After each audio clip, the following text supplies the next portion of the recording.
Hello everyone, this is Defense Politics Asia, and this is the summary for the day of 1009 for the 28th of November.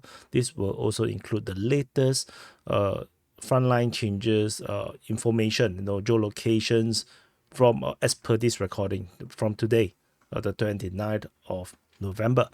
So we're going to start off with the Kursk front first. So over at the Kursk front, and then we'll go, clockwise direction across all the front line.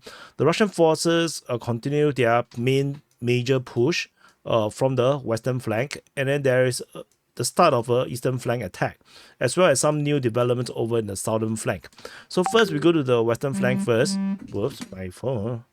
Okay, so Russian forces continue to be attacking in this region. There's nothing over in the northern flank per se.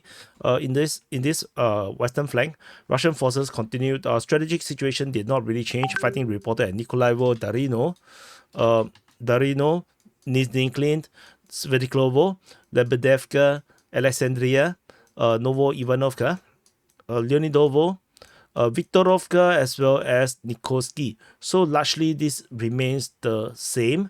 There's not much change in terms of the situation, and of course we still do not know of the exact front line per se in the northern flank, because the fighting is now at Viktorovka. Previously we have fighting reported at Krylenkoe, but it is not reported in this report. The last attack was on the 26th, and this on the 28th.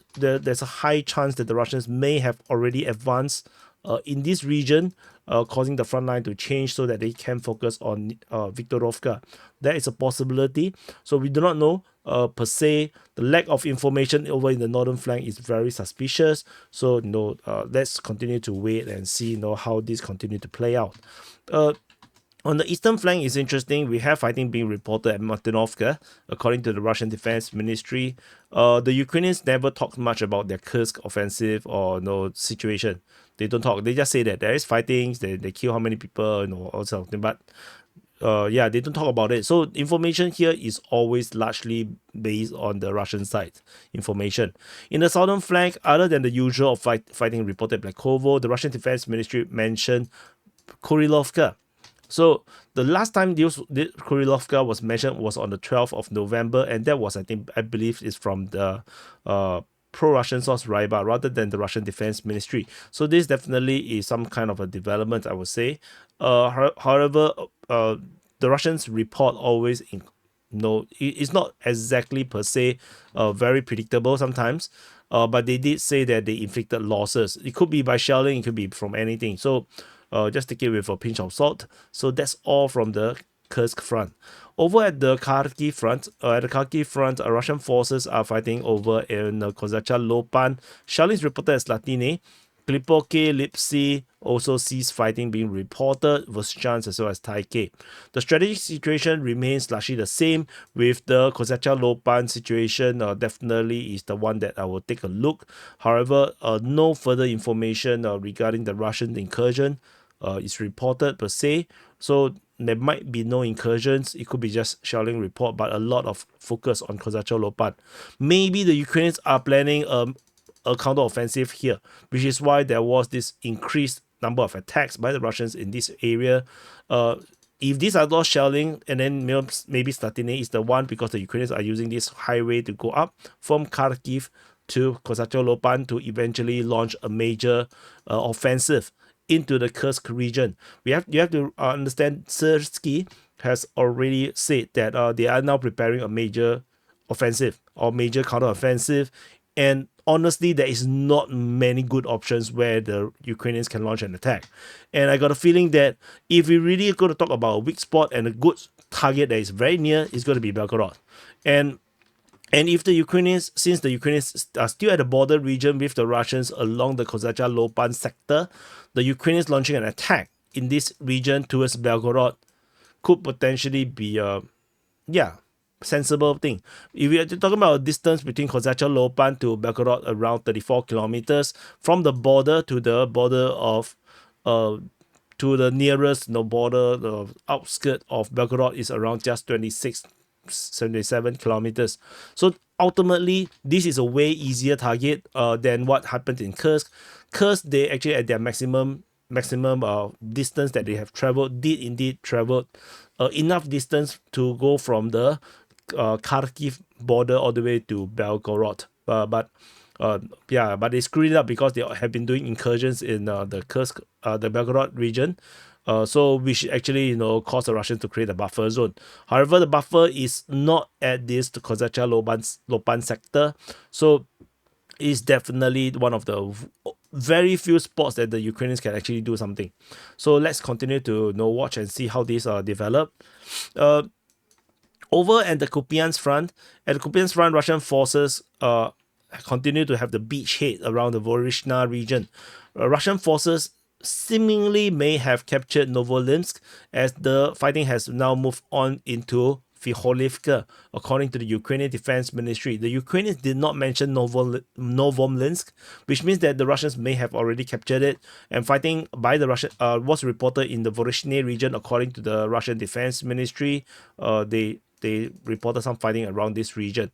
So this incursion, this beachhead or bridgehead across the Oskil River in the Vorishna region has become serious. If the Russians capture Vikholivka, then we are talking about a major development on this Kupiansk front in the Kharkiv region, that the Russians literally just start a very major new front in this sector, and then we are probably going to call this the Vorishna front rather than the Kupiansk front, because Vorishna and Kupiansk is like a bit of a distance away. So this is getting pretty serious. If we're definitely going to keep a lookout for this situation at Vikholivka. Over in the Kupiansk front itself, Russian forces are still being reported as fighting in the region of Kindrashivka, Holubivka, as well as Kusherivka. So fighting is still remaining around this area. Geolocation of a FPV drone strike was at Kusherivka, but nothing particularly special per se. We still do not know why Kindrashivka was being mentioned by the Ukrainian side all this time. Because did the Russians actually cross the Oskil River in this sector? Why Kindrashivka? So this is actually very, very puzzling. So over in the Pischany front, Russian forces are fighting at Kulyakivka, Zarizove, and Lozova. So this continues to be the case, and I can't stop seeing some animal in this face. I can't tell, like, this looks like a really angry animal. I really do not know. Like, you let me know what animal is this. Over in the Borova front, Russian forces are fighting at Zeleny High, Peshetrovneve, Raihorodka, as well as Svetiklobove. Yeah, Svetoklibove. Yeah, so then that's the region here. Nothing particularly special. Borova is not a very high priority target at this moment for the Russians, so I'm not expecting some Russian quick push in this sector, especially if the Ukrainians have very strong defense lines around here. Moving south, over at the Svetove region front, there is only fighting reported at Kharkivka. Geolocation of Ukrainian forces getting hit, M113 getting destroyed in the region of Makievka. So this is actually in the tree line. So actually this actually will change the front line a little bit. Give me a second. So I've added this part because of this geolocation and the way how this geography is orientated. Most likely this area here, the Russian claims are invalidated. So that's the invalidation. So that's all from Makievka. Over at the Kremina front, we have fighting reported at Ivanivka, Terny, Yampolivka, and Zarishny. And we have update from Terny. So at Terny, the Russian forces finally have the new update, new intel drop of the another part of the Russian slow advance in this sector as they continue to slow crawl across Terny. And so this change is a little bit more. Is around 400 meters, capturing this barn-like structure around here on the eastern part of Terny. So let's continue to watch and see how this play out. Over at the Siversk front, there is only fighting or shelling at Siversk by the Russian Defense Ministry's report. So that's all we know, nothing much. Over at the Bakhmut front, there is fighting reported at Stupovsky and Bilachora. So this is according to the Ukrainian Defense Ministry's report. And over at the Torex region, there is fighting report at Torex, and that's all from the New York front. We move into the Pokrov front. At the Pokrov front, over the Pokrov sector, there's a lot of things happening. So no, let me see how do I orientate this. So fighting is reported at Marolibivka, Horodivka, Promin, Mykolaievka, Minokhrad, Krutia, Lisivka, Deschansky, and Virozhenia. So the main thing, of course, is the geolocation of Russian forces in the south of Lisivka, signaling some kind of frontline changes in this sector. All the other frontline remains pretty stalemate-ish. There's nothing new per se. Geolocation of FPV drone strike within Pokrov on the southern part of Pokrov. So nothing very particularly special. If we zoom south towards the Selidove region, let me move this to here. So the fighting is reported at Verozhenia because of the development over at Zovte. The geolocation as well as the latest frontline changes being reported by the Ukrainian side show that the Russians continue to develop around the Zovte region, and this also leads to an attack near to Verozhenia. Fighting is reported at Petrivka, with the Russians already captured Petrivka, Pustinka, and Pushkine. At Pushkine, the Russian forces have reached basically the doorway, basically the entrance at Pushkine. So this is the current situation over at the Solidove sector of the Pokrovsk front. And people just can't stand me saying Pokrovsk. They keep hearing Pokrov. I didn't say Pokrov, I say Pokrovsk. I will just call it Pokrovsk. So we're going to move to further up north a little bit, so that we can see Zoria and Novodemitrivka. So Russian forces also expanded their control around Zoria and Novodemitrivka, with fighting being reported in these two sectors as the Russians continue to maneuver and improving their tactical situation around Zoria. So the Novodemitrivka is most likely gone by now. I think the fighting is going to be slowly focusing only purely on Zoria next. So that's all from the Pokrovsk sector, Porosky sector. And then we move into the Krakove region. Krakove sector, the fighting is mainly reported at Sonsevka, Beresky, as well as Krakove. Very, very minute information around here. With Beresky, we see in the frontline changes report, as the Russians takes the western part of Beresky, including one of the heavy entrenchment. Ukrainian forces allegedly are still in the Dacha regions along the railway line over here. So that's all from this area here. Definitely this doesn't look like anything. So over at this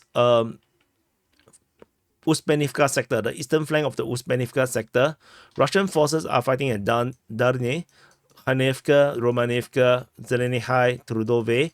Towards Uspenivka, Yelizavetivka, Konstantinopolsky, Antonivka, geolocation of Russian forces at Ilinka, Ukrainian forces geolocated at Yelizavetivka, invalidating some of the Russian claims. The Ukrainian mapping still definitely is more correct. FPV drones right at Hanivka and Uspenivka. So that's the current situation in the Uspenivka sector. The collapse that I expected did not come, or at least there's no intel drop to suggest that. So very, very brave and courageous of the Ukrainian forces to continue to hold a literally pretty impossible position right here. And as we move further west, on the western flank of the Uspenivka front, so let me move all the arrows. Russian forces fight at Sukiali. I think I need to move south. So Sukiali. The arrows. I didn't move the arrows. Wait. Yeah. Sukiali and Rosleaf. So Rosleaf is actually coming from this expansion of this area here, this foothold along this sector of the southeast of Rosleaf, as the Russian force continue to attack in that direction. So that's all from this sector, of the Uspenivka front. And we move on to the Velika Novosilka sector. the Russian forces are fighting at Rozdone, Velika Novosilka, Novodarivka, Novopil. So that's all.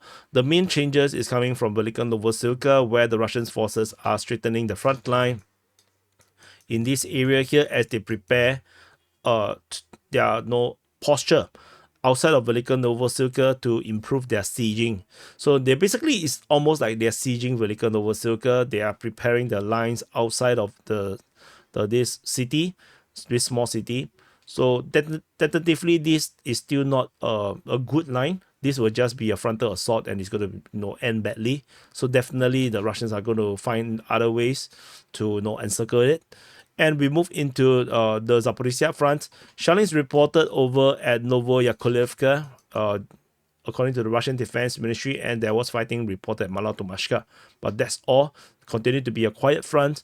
My long time ago, prediction that the Russians may be planning something at Zaporizhia did not turn out to be true. Maybe I cursed it. Because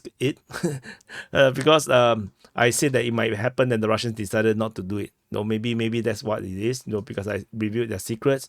Fighting is reported at the Pridniprovsky direction at Kherson front, and that's all.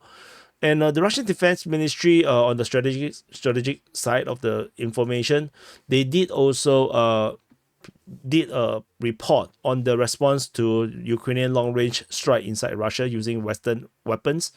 The ATACMS attacks now prompt Russian response, and they say that their response includes destroying 5 HIMARS type launchers. So 5 launchers it deployed, including 2 MRIS launchers. So 1 transport loading vehicles limited by Iskandar.